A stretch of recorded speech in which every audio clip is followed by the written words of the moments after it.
Nieuwe Westra, hoe is het met die?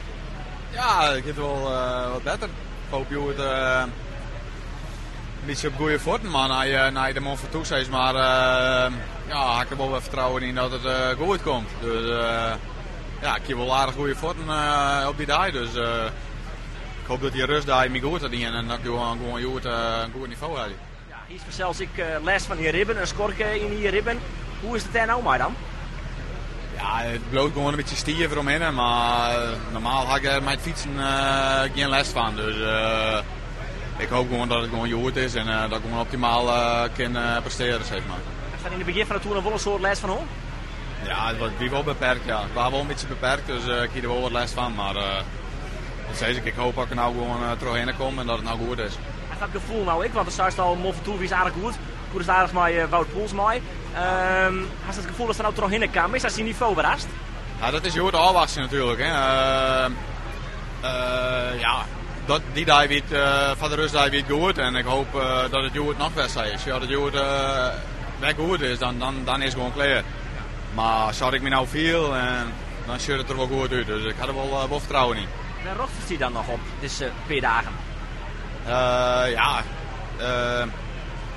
misschien goed mij zitten bij jij, hè? Het is toch een rit voor onvallers. Misschien een groep voort die tot de finish gaat. Ik ken de finale. Oors tierdrit morgen. Aan de andere kant, ja, het is wel een heel lastige tierdrit.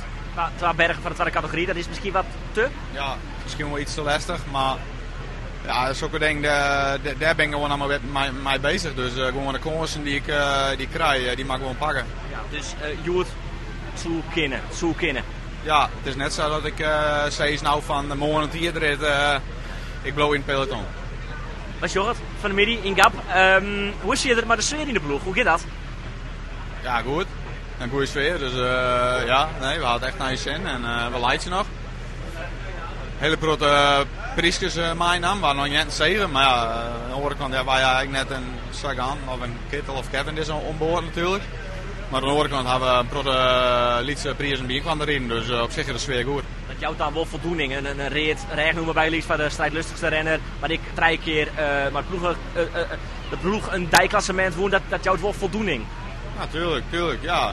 We rieden net anoniem in de ronde. We zitten voor mij nog een keer mee en best in beeld. En de Tour is toch, ja, op zoek, als we hier mee zitten, dat is echt gewoon een overwinning, zeg maar. Dat telt echt. En zeker voor onze ploeg, dus op zich ben wij dik tevreden. Ja. Hoe speelt het, in hoeverre speelt het de onwissigheid hoe de takkomst van die ploeg dan nog maar? Ik in die eigen kopje.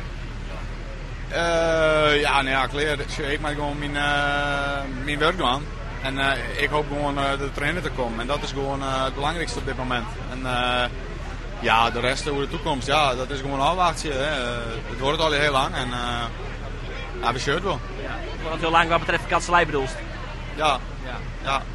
Maar als ik de krant lees, misschien van de morgen, er wordt al wat suggereerd hoe Astana. Wat klopt daarvan?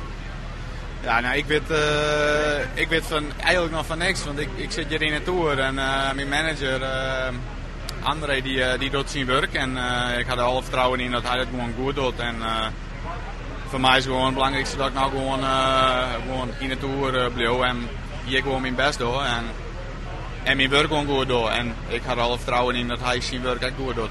Ja, want ik neem aan dat de Verdij nog interesse wijzen zult, toch? Ja, er is interesse, dus, maar ja, interesse is nog niks tekenen, dus ja. Is er een optie, Astana Verdij? Ja, het zit erin, misschien wel.